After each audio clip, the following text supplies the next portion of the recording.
পিছলা পড়ে গেছে, আমি পিছে ঘুরে তাকায় দিয়েছি, ছাওয়াল আমার মা মা করে ডাকছে।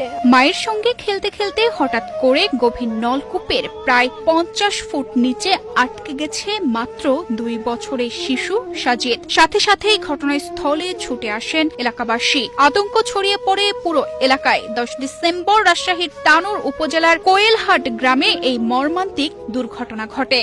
2 ছাওয়াল 2 কাকালে তুলেছি, পরে একটা নামাই দিছি, ওকে নামাই দিছি দিয়ে আমি সামনে হেঁটে গেছি। আমার পোলাটা পিছে পিছে যাচ্ছিল, যাতে লাগে পিছলা পড়ে গেছে, আমি পিছে ঘুরে তাকায় দিয়েছি, ছাওয়াল আমার মা মা করে ডাকছে।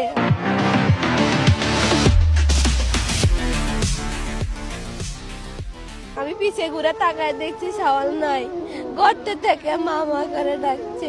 আর মাজলা ভাইটা এই গর্তের ভিতরে পিছলে পড়ে গেছে, মায়া দেখে তার ছেলে না, এখন গর্তে থেকে মা মা করে ডাকছে। দুপুর 1:45 থেকে উদ্ধার অভিযান চালাচ্ছে ফায়ার সার্ভিস। একটি ইউনিট উদ্ধার কাজে অংশ নিয়েছে, তবে ভেকু না আসা পর্যন্ত পূর্ণ মাত্রায় অভিযান পরিচালনা সম্ভব নয় বলে জানিয়েছেন ফায়ার সার্ভিসের সাব অফিসার।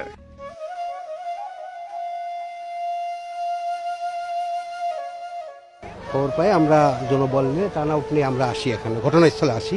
আসার পরে দেখি এই অবস্থা, গভীর একটা নলকূপে একটা ছোট বাচ্চা পড়ে গেছে, আওয়াজ শোনা যাচ্ছে আর কি, কিন্তু এখনো উদ্ধার কার্যক্রমভাবে শুরু করা যায় নাই। চিকন গর্ত তো লোক ঢোকা যাচ্ছিল না, এই জন্য আমরা মোটামুটি আরও ওই ওসি সাহেবের সাথে কথা বলেছি, টিওনো স্যারের সাথে কথা বলছি, এক্সকেভেটর লাগলে সাইডে হয়তো গর্ত করে তারপর উদ্ধার করা যাবে। এই মুহূর্তে শিশুটির দিকে নলকূপের ভেতরে অক্সিজেন সরবরাহের চেষ্টা চলছে।